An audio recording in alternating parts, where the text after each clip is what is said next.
Welcome back to Junk and Jam Live, everyone. Now, for those of you at home, if you are still watching, most likely your dog has gotten a hold of your remote. Now, today's special guest has shown a promising interest in fashion ever since the tender age of 5, when she started hand sewing wedding garments for her 13 Barbie dolls. Not only does she have the heart and creativity of a designer, but she also has the acumen of a writer. Both skills she is equally passionate about. With a BA in speech communication and an AAS, that's AAS, not ASS, in fashion design, she is proudly a spirited fashion blogger who loves to share her abstract, artistic, and exceptional concepts for style and clothing. Her women's wear is self-described as fashion with a rock and roll soul. Please help me welcome the very lovely, very talented entrepreneur, fashion blogger, and designer of Cherubim R&B, Miss Renita Biddle. Hello, Renita. Oh yes, you can come around, whatever. How are you? Yes. Look at you.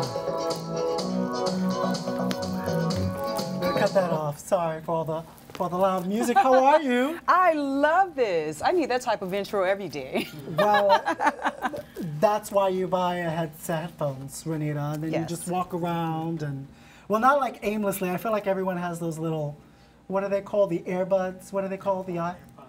Excuse me? AirPods. Oh, AirPods. Apparently our audience is more wealthier than we are. So, Renita, you are a fashion designer, but let's talk about your upbringing. Okay. So now you were born in Norfolk, Virginia. Yes, it's Norfolk, Virginia. You studied in Maryland, Yes. right? And then, but so now what eventually brought you here to the Big Apple? Fashion, of course. Fashion, of course. Fashion. So, but now, okay, so let's talk about fashion, because now you are the youngest of 8 children. Yeah, my parents are getting busy. They were. Yeah, so yes, I'm the youngest of 8 kids. So would you say then fashion was your way of standing out amongst the clan? In time, I found that it made me stand out, but I think that, you know, I picked up that trait from my grandmother. My grandmother was a fashionista. Yeah. And, you know, my mother was very artistic, although she didn't really celebrate her gifts, so it's just something I kind of subconsciously picked up. So, but now, obviously your mother, your father, your family have watched you, obviously it's the age of 5, making dresses. Yes. Was that something that was always supported in your household? Oh, absolutely. Yeah. I mean, you know, I don't know if you remember the Crayola caddy, when it used to have like all of my parents, like, because they saw that like I had like an interest in art and that type of thing, they went out and they bought caddies, they brought Play-Doh, you know, all these things to just keep me entertained for hours. Yes. So you would make like little dolls out of the Play-Doh and then dress them up in Play-Doh I made a clothes? whole city before of Play-Doh people. Park benches, everything, no joke. Until my brother, who was like a very bad kid, came home one day and just mushed it all together in one big ball. Well, you do know you could have just built a city with Lego, right, Renita? Yeah, yeah. So now, Cherubim, R&B. First of all, R&B, obviously we have the R and the B, Renita Biddle. So what does the M stand for? M is for my middle name. Just it. Renita, middle name Biddle. Is that something you are being... No. M is for Michelle. That's my middle name. Oh, Michelle. Yes, well, Renita Michelle Biddle. Okay, so now Cherubim R&B you started out in 2015. You say that it began out of the premise that fashion is a conduit of expression. Absolutely. What the hell does that mean, Renita? It's kind of like electricity. Like, you know how like the socket into the, you know, well, what do you call it? The cable into the socket. It's a conduit, right? And that's how I look at fashion. Fashion, you know, is a conduit for something internal.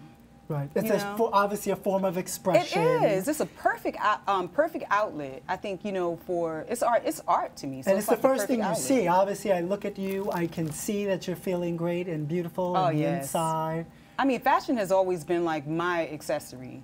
Right. Fashion is it for me. Just as a whole. As a whole, yes. So now you have described Cherubim as being unconventional, spontaneous, and unpredictable. What type of women so far do you find has so far responded to your clothing? You know, that's an interesting question. Aren't they all?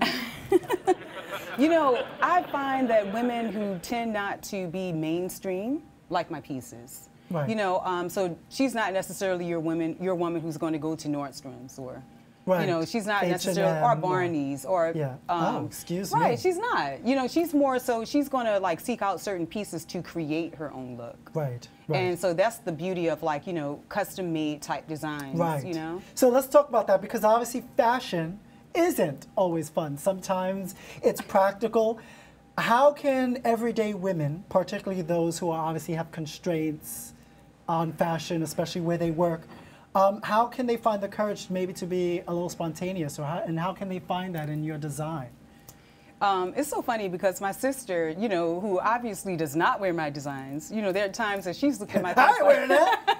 Right, you know, because she's just not that girl, but she can appreciate it. Yes. You know, but I think a lot of women, it's okay to just like maybe play around with the color, like maybe not jump too out there, but just like maybe just add like a touch of something at times. And I think it helps to broaden your horizon in terms of fashion. Because a lot of women are afraid of trying something new because they think that it's not going to look good. Why should a woman actively then break free from those conventions? What does it do for her? What are the benefits of saying, you know what, I'm going to go out on a limb and I'm going to shop on Etsy and I'm going to wear cherubim, and this piece, like maybe this piece you're wearing, look at this top you have on. Like what would be the benefits for her to try this out? I think that, you know, I believe that every individual in life, not just women, owes it to themselves to really tap into their individuality. Because once you tap into your individuality, you contribute something to the world. Yes. There are no two people alike, and so the minute you tap into that, it's power in that. Yeah. That's how I look at it. So this is the why. Now let's talk about the how, right? So because now you have, you know, people who shop at H&M and Zara's. Obviously, some of your clients at Barney's. Excuse me, Renita. But now let's turn this around, right? Now how do you then maybe convince the everyday Jane to buy your piece? Believe it or not, like I have gotten like my biggest following just from people seeing me wear the clothing. Yes. And there have been times where they're like, they just want to see me wear it, you know, because they're like, you can wear it, you know. But so that's my question then, right? So they say, obviously that's an excuse. Oh, only you could get away with that. How do you convince them that that's not true? Well, I think, you know, at times I've had to kind of like tailor a few of my design features to convince them more. You know, like, whereas I might do something in fuchsia.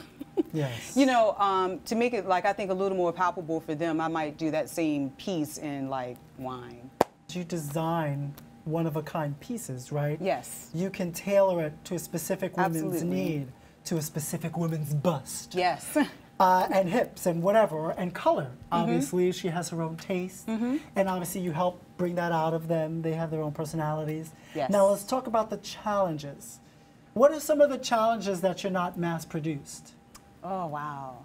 Well, I have had some clients where I have literally gone on for like months trying to master what their vision is. And so that's one of the challenges when you do custom made pieces, is that you will end up spending a lot of time with clients because they feel like now they have that right to say, you know what, I'm sorry, you spent hours on this, but not feeling not it. working.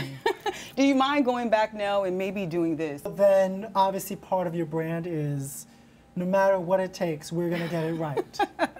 Well, yes and no. Yes and no. Well, some people you just can't satisfy, right? Have you ever had to kick somebody out? Nope, forget it. We're not doing this anymore. Oh, you want to answer? Yes. I'll take that as a yes. No names. No names. Your sister. Okay, so now I've looked at your clothing online. A lot of them, you know, you've got 5-star reviews. Do you yourself have maybe sold a personal favorite piece? Oh, all the time. There are times where, you know, I haven't wanted to part with a piece. Like, you know, that's the idea. You want to sell it, right?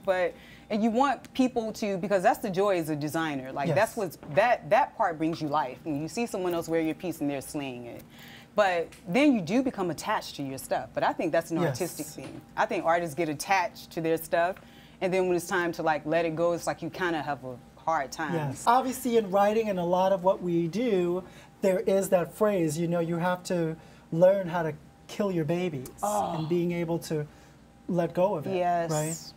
So, but now you do some amazing work other than fashion. One of your social causes that you're very passionate about is advocating and serving those infected and presumably affected by HIV and AIDS. Yes. Tell us a little bit about that. Oh, wow. I definitely have a soft spot, I think, for, people who have been affected by HIV and AIDS. Mainly because if I could be very transparent with you, it came out of a phobia that I had about HIV and AIDS. And I had such a phobia about HIV and the stigma of actually having the disease that I literally started to manifest it.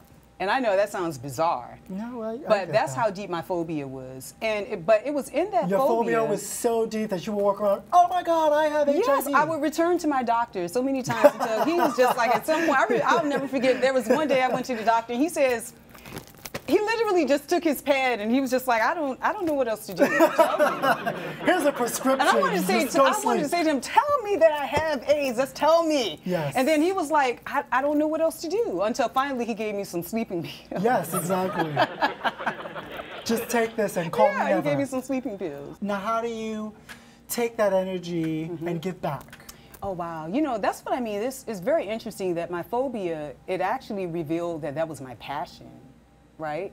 And so that phobia revealed that I have a passion for people and wanting them to be well, and so a lot of that, and so a lot of times, like just in visiting people, in various places like Rivington House and John Mapplethorpe Center, those places,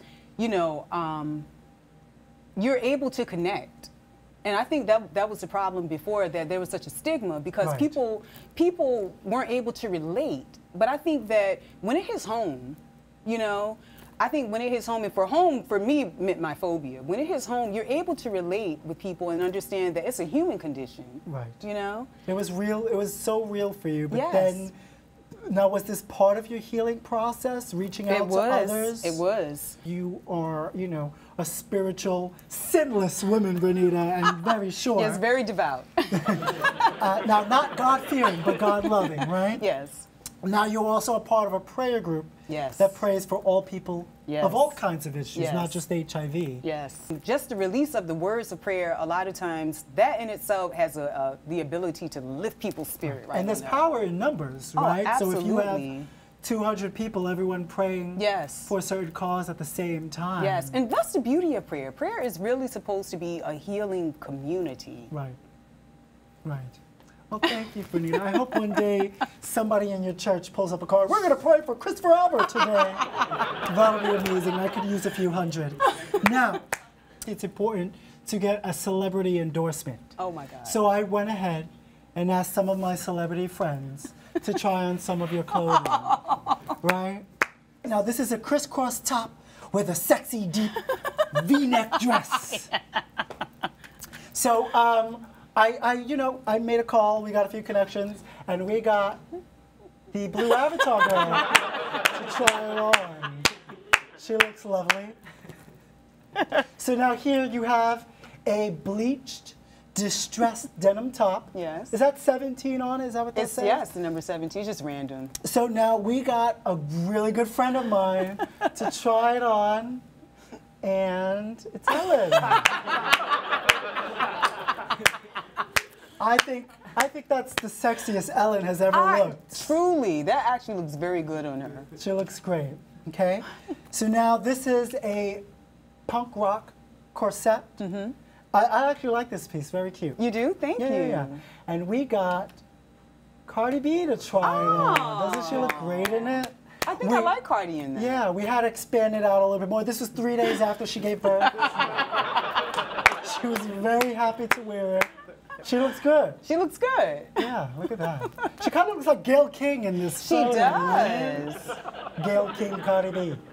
How do you do it? Oh, okay. So now, this last piece I really enjoyed. Now this is a leather sheath fringe crop top, right? And we're just talking about that piece right there. So now this particular person who wore it is not a friend of mine, But when I told them that they were going to be selected to be in the Miss USA pageant, they just had to try on your piece. And I think he looks great in me. Very sexy. Very sexy. Doesn't do it as much justice. That is the best I've seen him look. That is the best Melania has seen him look. So Renita Biddle, first of all, I want to thank you so much for sharing your time and your insight with us. So now, anyone looking, to shop for your clothing, they can find you on Etsy. They can. At cherubimrb.etsy.com. Yes. Instagram, cherubimrb. Obviously, that's for Renita Biddle. And Facebook, Cherubim. That's right. All right. Well, thank you so very much, thank Renita. You so much, Christopher. All right. Now, up next, Renita here shares with us some enchanting pieces she has designed. And we're very excited to showcase them for you right here on Junket Gym Live. Stay tuned.